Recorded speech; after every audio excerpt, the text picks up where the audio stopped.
Welcome back to All This Math. This is Professor Parker, and today's lesson is about the order of operations. And this right here, this problem right here got the internet going crazy. And I wasn't even going to jump on this and do a video on this, but people was been beefing so much about this. I figured, like, let me jump on and put my 2 cents in. Even though I was talking about this on Facebook and on Instagram and social media and whatnot already, but this is an important problem. This is a teachable moment, So I want to jump on it, not to be on no hating type time, but I want my people to win. So in order for us to win, we got to know how to use the order of operations and do problems like this, right? So this is an expression, right? It says 100 divided by 4 times the quantity of 2 plus 3. Now, let's talk about the mistakes that I've been seeing. A lot of people have been interpreting this problem in an incorrect way. They've been interpreting it as if there are brackets around everything after the division sign, right? So they've been essentially misinterpreting the problem. In order to be successful in math, we first got to copy the problem down correctly, and we have to interpret and comprehend the problem correctly.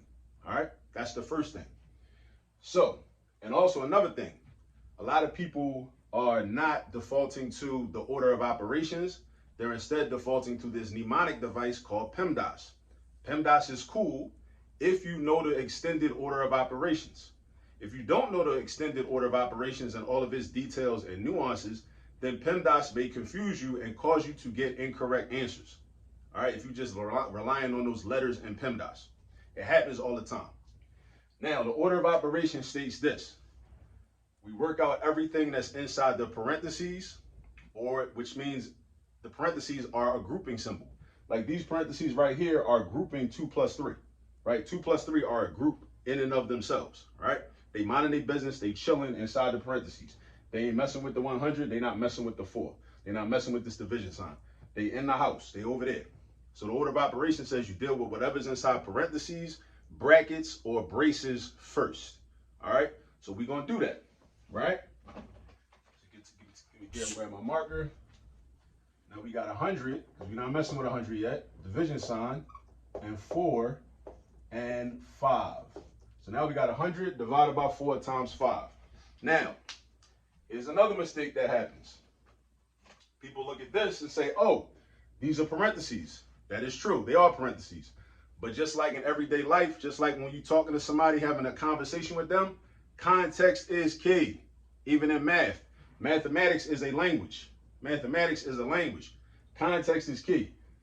Parentheses may, in one situation, mean multiplication. In another situation, it might mean a grouping symbol. It might represent a grouping symbol. In this situation, these parentheses represent the idea of you multiplying 4 by 5. All right?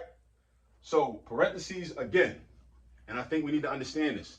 Sometimes parentheses represent a grouping symbol. So when we look at the order of operations, and it says to deal with everything inside parentheses first, they're referring to parentheses when they're used as a grouping symbol.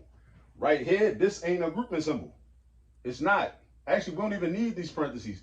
I could have rewrote it like this. Because you don't need the parentheses no more. Because the only purpose of the parentheses was to group the 2 plus 3 together. But once we combine 2 plus 3 and get a sum of 5, you don't need the parentheses no more. So I could have wrote it like 100 divided by 4 times 5. That dot also means multiplication. Sometimes we use an X for multiplication. Sometimes we use a dot. All right. So look, this is what we got. So we got 2 operations left. Now we got to make a decision. What you going to do next? Life is all about choices. Math is all about choices, right? So you got division and multiplication. A lot of people don't understand that in the order of operations, it states that you multiply or divide. Or you could say you could divide or multiply depending upon what comes first as you move from left to right. As you move from left to right. So if I'm moving from left to right, and this is the beginning of the expression, I see division come first. So a lot of people out here multiplying first. Y'all not supposed to be multiplying first. And no, this ain't new math. This ain't new. It always been like this. The order of operations has not changed. All right? Now, many of us either were incorrectly taught it years ago by some teacher somewhere, and there's a lot of teachers that really don't know math. I seen that on Facebook yesterday, right? No disrespect. I just want our people to win. So I want those teachers to learn math, right? do some, not even professional development, get some training. We need training, all right? So we can get our skills up so our students won't suffer and it won't be like a blind leading the blind type situation, all right? I've been teaching for 20 years. I can admit, I'm not the same teacher I was 20 years ago. I'm a lot better now than I was 20 years ago, but that's only because I was able to humble myself and realize that I needed to step up and get better. And every year in my career, I got better, right? That's what a lot of teachers need to do, all right? So what you got to do is say, okay, we're going to divide first. We're not going to multiply. A lot of people was multiplying first, doing 4 times 5, getting 20, and then doing 100 divided by 20. Nah, because you're not supposed to multiply first in this situation. In this situation, you don't multiply first because the multiplication don't come first. It don't. That's just order of operations. That's just the rules. I mean, you can argue about it all you want. I'm like, what you arguing about? It is what it is. It's like when somebody, like, you know, break the law when they drive and they want to go to court and argue. Like, what you arguing about? It say no turn on red, and you turned on red. What you arguing about? What's there to argue about? It say they're clear as day. No turn on red. You made a right turn on red. It was a red light. You made a right turn. What you arguing about? I don't understand, right? The rules are the rules. They are what they are. Like what? Cameron and Mace. It is what it is. It is what it is. It's the order of operations, right? So look, dig this. So we should do 100 divided by 4, which is 25, right? And then times 5, right? We got 1 step left. Now we got 1 step left, that multiplication. 1 step left. You don't got to worry about the order of operations no more because it's only one thing to do. You don't got to make no choices. Just do that thing. Do that multiplication. 25 times 5, just like 5 quarters is $1.25. $25 times 5 is $125. The correct answer is 125. Ain't nothing to argue about. Like I said, it is what it is. It's the order of operations. We got to know this. We got to know this. And if you're a teacher watching this, you got to show your students this, right? It's a lot of nuance and a lot of details. These parentheses are not grouping symbols. It's not a grouping symbol, right? That is a source of a lot of confusion. That's a source of a lot of confusion. You know what I'm saying? And I say this with love, right? It ain't no hate. I want us to win. All right. So if you don't know how to do this, if you don't know how to get 125, if you think the answer is 5 to this, I want you to do better. I do. I really do. That's why I made this video, you know? But anyway, I forgot to say this. Make sure you subscribe to the All This Math YouTube channel. Make sure you like the video. Make sure you share the video. Tell some other people about it, what we're doing at All This Math. I'm trying to clear up confusion. I don't like a lot of confusion in my own life. I don't like for other people to be confused. So I'm trying to play my part, right? Try to eradicate and eliminate a lot of confusion that's going around in the community right now over the order of operations. And it's the beginning of the school year.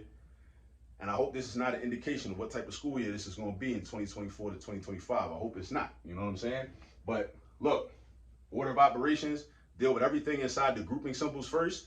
The P stands for parentheses. But make sure you understand what the parentheses represent in that situation.